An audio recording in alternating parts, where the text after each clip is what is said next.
Welcome to another edition of Tech Talk. This is where we provide helpful hints, tips for you to get more out of your technology. I'm David Grant from Creative Technology Solutions, and we work with small businesses in Northern Indiana looking for a technology partner who can really help to move their business forward with great technology. Today I've got a special guest with me. This is Jon Helman, who is our Director of Centralized Services. Jon, what does it mean, Director of Centralized Services? What do you do here? Well, I am responsible for putting together our tools and software suite and installing all of the neat things on our users' computers that we put out there to keep them safe and sound. So that's one of the big areas, really the benefits of a partner like us is having those tools that are managed and always keep them safe, huh?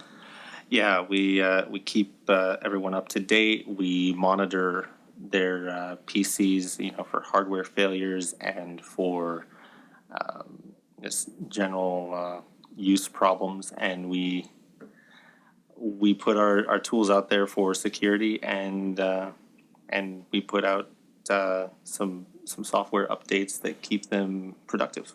Awesome. So we've heard a lot, I think everybody's heard about WannaCry and these other strains of these attacks that are going on. I'm just curious, really, even some of our customers sending in, they'll call us and say like, hey, just want you to know Microsoft's controlling my computer and installing this new antivirus software. And we got to tell them, that's not Microsoft, shut it down. What is the real threat that people are seeing? Well, a lot of these attacks come in through one of the easiest attack vectors, and that is users. As good as the security suite is, sometimes people can be tricked by really fancy and really advanced spoofing attacks. You see things.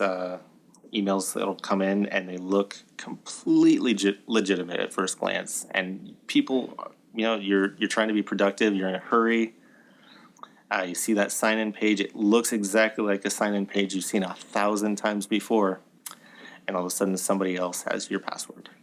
That's interesting. I think I always thought about all the hacking and danger to companies. Some guy in a bus would show up outside the business and hack into the mainframe and steal all the information. But you're saying really the primary and most dangerous threat is actually to users and the things that we do when we receive stuff and don't even realize that we're giving away our personal information. Yeah, you just have to be really aware that somebody out there wants that information that you have. They want to be you for a minute and get access to what you've got access to. So they'll send you a really fancy looking email that says, hey, you've been shared a Google document, or Microsoft detected a password change. Did you do it?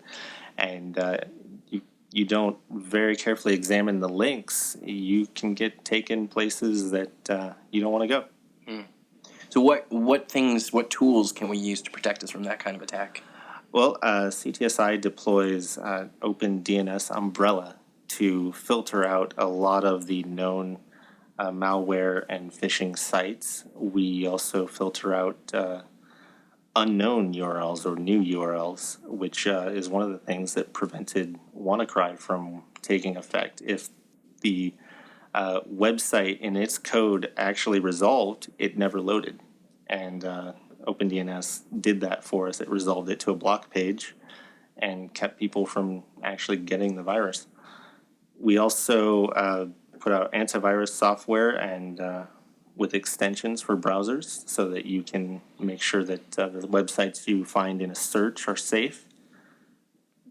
And we also try to provide training and friendly support staff so that if you have any questions, you can always ask someone. Okay, so there is training available. It's not like these tools are there and you've got no other hope, but it's actually important that I, as a user, I know some things that I should be doing to protect my company. Yeah, I mean, one of the basics is reading URLs from right to left.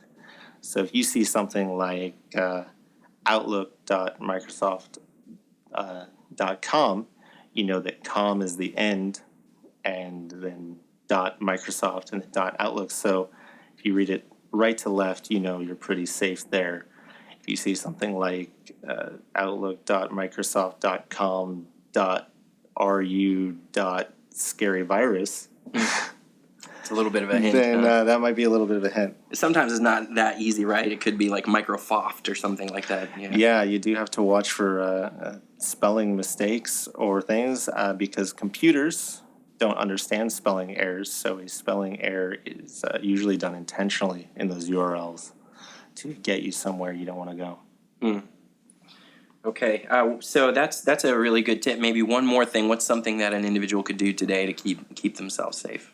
Well, you can always verify with your sender if you get something that you weren't expecting, especially anything about file sharing or even a password reset.